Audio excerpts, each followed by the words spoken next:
We're reading from the book of Haggai today, and it is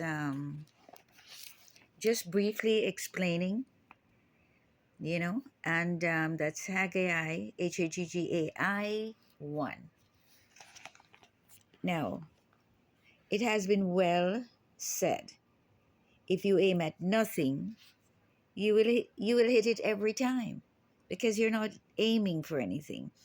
You'll often accomplish what you set out to do, but you will rarely, if ever, accomplish that which you have never intended to do. And so the story of Haggai explains to us that how that works and how best to deal with it. Achievers determine in advance what they want to do, then tackle their task in the order of importance. Haggai contemporaries built a temple in the midst of all opposition because that was their number one priority. Now transfer that concept to your spiritual life. What do you want to be able to look back at?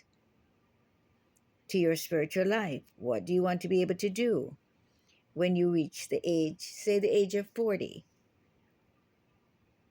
A deep familiarity with the Bible, a consistent prayer life, a family that is walking with God. If someone were to determine your priorities by looking by the way you spent your last, say, 168 hours, what would they decide? And what would be your priorities as you spend the next year doing something else? However, let's read what the story of Haggai says. Of the second year of King Darius' reign, the Lord gave a message through the prophet Haggai at Zerubbabel, son of Shealtiel, governor of Judah, and to Jeshua, son of Jehozadak, the high priest. This is what the Lord Almighty say. The people are saying, the time has come, and this is in relation to building God's house, the temple. The time has come to rebuild the Lord's house, the temple.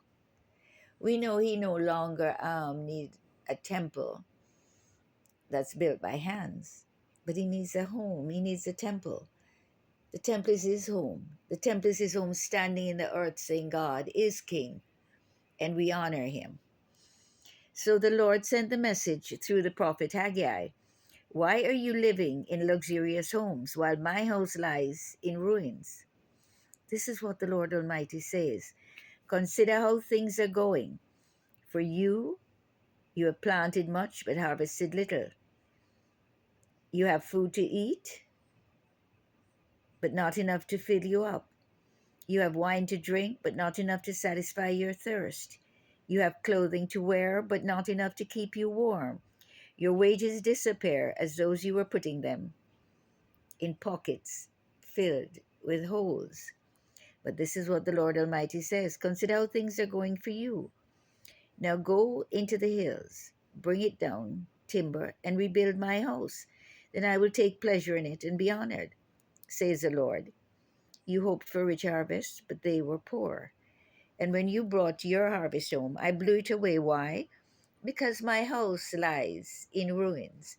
So again, the Lord is referring to his glory in the earth. His temple is home. It should be a priority for every believer. That is why the heavens have withheld the dew and the earth has withheld its crops. I have called for a drought on your fields and hills, a drought in whether the grain and grapes and olives and all your other crops, a drought to starve both you and your cattle and to ruin everything you've worked so hard to get. Again, the temple has to be rebuilt. The temple has to be rebuilt. No, the temple of God in Jerusalem. Okay, I am going to do another video and talk some more about Israel and Jerusalem. And I will get back to you later. Bye.